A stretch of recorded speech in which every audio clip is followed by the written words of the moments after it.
ఎవని మనసు నీ మీద అనుకును వాణిని నీవు పూర్ణ శాంతి గలవాణిగా కాపాడదు. కొన్ని సందర్భాల్లో మన జీవితంలో శాంతిని పోయే సందర్భాలు వస్తాయి. మీరు నమ్మండి నమ్మకండి, నేను ఉంటాను అనుకోలే. మొన్న ఇక్కడికి వచ్చే ముందు రోజు మంగళవారం రోజు బయలుదేరడం ప్లాన్ చేసుకున్నాం ఉదయం పూట.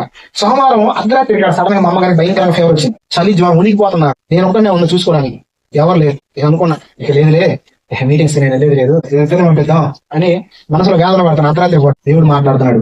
నేను యెహోవా రాఫా అని విశ్వాసం ఒకటే చేసి నేను ఏం చేసిన పడుకుందాడు మంచం మీద వెళ్ళి నా చెయ్యి తన తల మీద పెట్టి చిన్న ప్రార్థన చేశాను. ప్రభా నువ్వు ఏదైనా చేయగలిగిన సమర్థుడు, నీ కార్యం వాడు ఆగడానికి వీలేదయ్యా, ఇది అపవాది కార్యం, ఖచ్చితంగా నేను తొలగించని చెప్పి తల మీద చేపెట్టి చిన్న ప్రార్థన చేశాను. ఆశ్చర్యం తెలుసా, ప్రార్థన అయిపోయేసరికి ఆమె జ్వరం ఇరిపోయింది. ప్రార్థన ముగించాను. ఏం చేసిన తెలుసా, ఫ్యాన్ వేసుకున్నాను. చెప్పిందా అమ్మగారి మీద, చెప్పిందా ఇది ట్రూ, అబద్ధం కాదు.